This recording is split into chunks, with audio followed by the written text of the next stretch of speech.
आप देख रहे हैं यूके न्यूज एक्सप्रेस। मैं हूं आपके साथ गार्गी चक्रवर्ती। चलिए आपको देती हूं उत्तराखंड की दिन भर की हर बड़ी खबर सिर्फ 10 मिनट में। हरिद्वार में कावड़ यात्रा मार्ग पर रेस्टोरेंट और होटलों को अपने सही नाम के साथ बोर्ड लगाना होगा।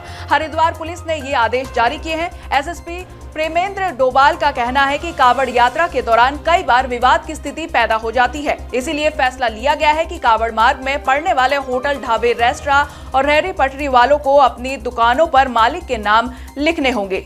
दुकान मालिकों के अलावा स्टाफ का नाम भी लिखने के आदेश दिए गए हैं। इसी आधार पर अब दुकानों का वेरिफिकेशन और चेकिंग अभियान चलाया जा रहा है। आदेश न मानने वालों के खिलाफ कड़ी कानूनी कार्रवाई की जाएगी। यूपी के कावड़ रूट के लिए भी ऐसा आदेश योगी सरकार ने निकाला है। सावन के कावड़ मेले और यात्रा की शुरुआत 22 जुलाई से हो रही है। हरिद्वार पुलिस ने होटल और ढाबा संचालकों को कावड़ मेले के दौरान होटल ढाबों में मांस, अंडा, लहसुन और प्याज का उपयोग नहीं करने के भी निर्देश दिए हैं। पुलिस ने साफ कहा है कि कावड़ यात्रा के दौरान होटलों और ढाबों में शराब और मादक पदार्थों का सेवन भी नहीं होना चाहिए। इसके अलावा होटल और ढाबे में खाने की सूची मुख्य स्थान पर चस्पा की जाएगी। पेमेंट के लिए होटल ढाबे पर संचालक के नाम का QR कोड रखा जाएगा। हरिद्वार के रुड़की में तेज रफ्तार ट्रक की चपेट में आकर राजस्थान के एक कावड़िये की दर्दनाक मौत हो गई। कावड़िया हरिद्वार से गंगा जल लेकर मंगलोर होते हुए हाईवे पर पैदल जा रहा था, तभी पीछे से तेज रफ्तार से आ रहे ट्रक दूसरे ट्रक से भिड़ गया। टक्कर इतनी भीषण थी कि पीछे से आ रहा तेज रफ्तार ट्रक पलट गया और उसी के नीचे दबकर कावड़िये की मौत हो गई। पूरा हादसा सीसीटीवी में रिकॉर्ड हुआ है। हादसे के बाद दोनों ट्रकों के ड्राइवर फरार हो गए। पुलिस दोनों को तलाश रही है। मुख्यमंत्री पुष्कर सिंह धामी की कैबिनेट में 22 बड़े फैसलों पर लगी है मुहर। धामी कैबिनेट की बैठक में बड़ा फैसला चारधाम और मंदिर के नाम पर बनने वाले ट्रस्ट को लेकर भी हुआ। धामी कैबिनेट ने तय किया कि अब प्रदेश में चारधाम और किसी भी बड़े मंदिर के नाम पर ना तो कोई मंदिर बनाया जाएगा और ना ही कोई ट्रस्ट।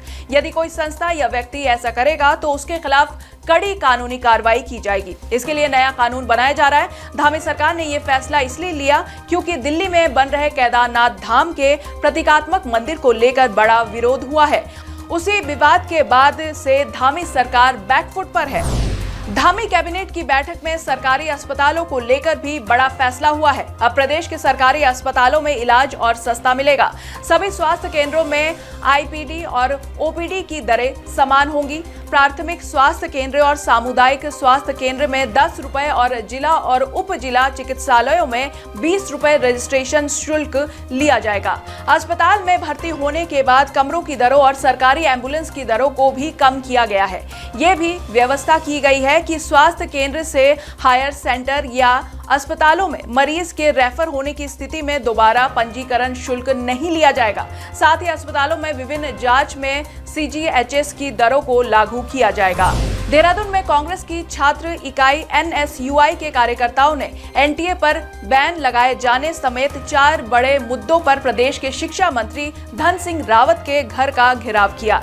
NSUI ने आरोप लगाया कि सरकार शिक्षा की बाजारीकरण कर रही है। नीट का एग्जाम दोबारा कराए जाने की भी मांग है। प्रदर्शन के दौरान NSUI के कार्यकर्ताओं की पुलिस कर्मियों के साथ तीखी नोकझोंक भी हुई। आगे बढ़ने से रोके जाने से नाराज NSUI कार्यकर्ता सड़क पर ही धरने पर बैठ गए। NSUI कार्यकर्ताओं को हटाने के लिए पुलिस ने किसी तरह बल प्रयोग कर उन्हें खदेड़कर हिरासत में ले लिया। बाद में सभी को छोड़ दिया गया। सांसद अजय भट्ट के सामने लालकुआ के बीजेपी विधायक मोहन सिंह बिष्ट और नैनीताल DM के बीच हो गई तीखी बहस। ये बहस काफी देर तक हुई, जिससे मामला गर्मा गया। मामला हल्द्वानी में जिला विकास समन्वय और निगरानी समिति दिशा की बैठक के दौरान का है, जिसमें आपदा के तहत गोला नदी में चैनलाइजेशन पर चर्चा हो रही थी। विधायक मोहन सिंह बिष्ट ने सिंचाई विभाग को काम दिए जाने को लेकर आपत्ति जताई, जिस पर DM वंदना का कहना था कि उनकी ओर से वन विभाग को काम किए जाने को कहा गया है। इसी को लेकर विधायक और DM में सांसद अजय भट्ट के सामने ही काफी देर तक बहस होती रही। मामला गर्माता देख सांसद भट्ट को कहना पड़ा कि आखिर जिले में चल क्या रहा है। उन्होंने हस्तक्षेप कर पूरे मामले को शांत किया। मसूरी में मजदूरों के संघ ने 23 जुलाई से सरकार के खिलाफ 3 सूत्रीय मांगों को 2 दिनों के धरने का ऐलान किया है। मजदूरों का यूनियन 23 से 25 जुलाई तक शहीद स्थल पर सरकार और मसूरी पालिका प्रशासन के खिलाफ धरना प्रदर्शन करेगा। मजदूर संघ मसूरी में साइकिल रिक्शा को ई रिक्शा में तब्दील किए जाने, मसूरी MDDA पार्किंग को मजदूर संघ को पहले की तरह सौंपने और शिफॉन कोर्ट के करीब 84 परिवारों के लिए घर बनाए जाने की मांग कर रहा है। मजदूर संघ ने कहा है कि सरकार और पालिका प्रशासन उनकी मांगों पर ध्यान नहीं देती तो वो उग्र आंदोलन करेंगे। हल्द्वानी में घरेलू गैस के सिलेंडर में घटतोली का मामला सामने आया है। खाद्य आपूर्ति विभाग ने छापेमारी में 34 सिलेंडर चेक किए। इन 34 सिलेंडर में 28 सिलेंडर ऐसे थे जिसमें 1 किलो से लेकर 4 किलो तक गैस कम पाई गई, जिसके बाद गैस सिलेंडर वाहन चालक के खिलाफ मुकदमा दर्ज कर लिया गया। कुमाऊं कमिश्नर दीपक रावत को पिछले कई दिनों से सिलेंडर में कम गैस आने की शिकायत मिल रही थी, जिसके बाद कुमाऊं कमिश्नर के निर्देश पर खाद्य सुरक्षा विभाग ने छापेमारी की कार्रवाई की। देवप्रयाग में गुरुवार देर रात गुलदार ने 17 साल के लड़के को अपना निवाला बना लिया। लड़के का शत विशत शव कई घंटों की खोजबीन के बाद बरामद हुआ। बताया जा रहा है कि बच्चा जब क्रिकेट खेलकर लौट रहा था उसी वक्त घात लगाकर बैठे गुलदार ने उस पर हमला कर दिया। आसपास मौजूद लोगों ने शोर मचाया, लेकिन गुलदार उसे लेकर भाग गया। वन विभाग ने आदमखोर गुलदार को पकड़ने के लिए पिंजरा लगाया, जिसके बाद शुक्रवार सुबह करीब 5:30 बजे गुलदार पिंजरे में फंस गया। गुलदार पकड़ में आ गया, लेकिन उसके हमले के बाद पूरे इलाके में दहशत पसरी हुई है। मसूरी में अपर माल रोड के लैंडोर बाजार के पास मेन रोड का एक बड़ा भाग भूस्खलन की चपेट में आने से क्षतिग्रस्त हो गया, जिससे आने जाने वाले वाहनों की आवाजाही पूरी तरीके से बाधित हो गई। मसूरी नगर पालिका से जाने वाली मार्ग पर यातायात को अब डाइवर्ट किया गया है। वहीं SDM मसूरी डॉक्टर दीपक सैनी ने क्षतिग्रस्त मार्ग के जल्द निर्माण कराए जाने के निर्देश दिए हैं। कांग्रेस नेता जोत सिंह गुनसोला ने इस पर धामी सरकार को घेरा है। सवाल पूछा है कि सड़क का जब छोटा सा हिस्सा क्षतिग्रस्त हो गया था तो उस समय स्थानीय और पालिका प्रशासन को सड़क का निर्माण कर देना चाहिए था, परंतु प्रशासन और नगरपालिका बड़े हादसे का इंतजार कर रही थी। मानसून की दस्तक के बाद उत्तराखंड में लगातार भारी बारिश का दौर जारी है। इस बीच मौसम विभाग ने नई चेतावनी दी है। मौसम विभाग ने कुमाऊं के ज्यादातर जिलों में भारी बारिश का ऑरेंज अलर्ट जारी किया है, जबकि गढ़वाल के ज्यादातर जिलों समेत राजधानी देहरादून और मैदानी इलाकों में बारिश को लेकर येलो अलर्ट जारी किया गया है। मौसम विभाग के निदेशक विक्रम सिंह ने कहा है कि भारी बारिश को देखते हुए लोगों को सतर्क रहने की जरूरत है। खास तौर से बारिश के दौरान नदी नालों के आसपास जाने से बचें।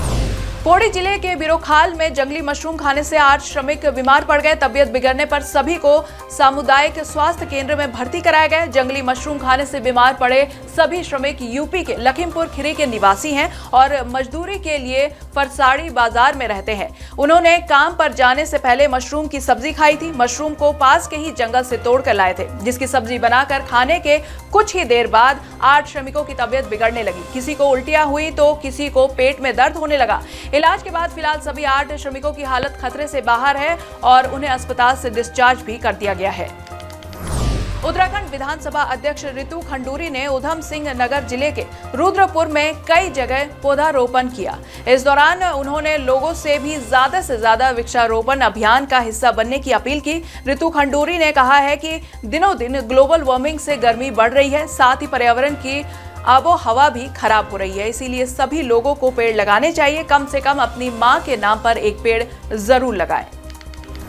आज के लिए बस इतना ही। उत्तराखंड की तमाम बड़ी और अहम खबरों के लिए आप देखते रहिए श्रेष्ठ उत्तराखंड।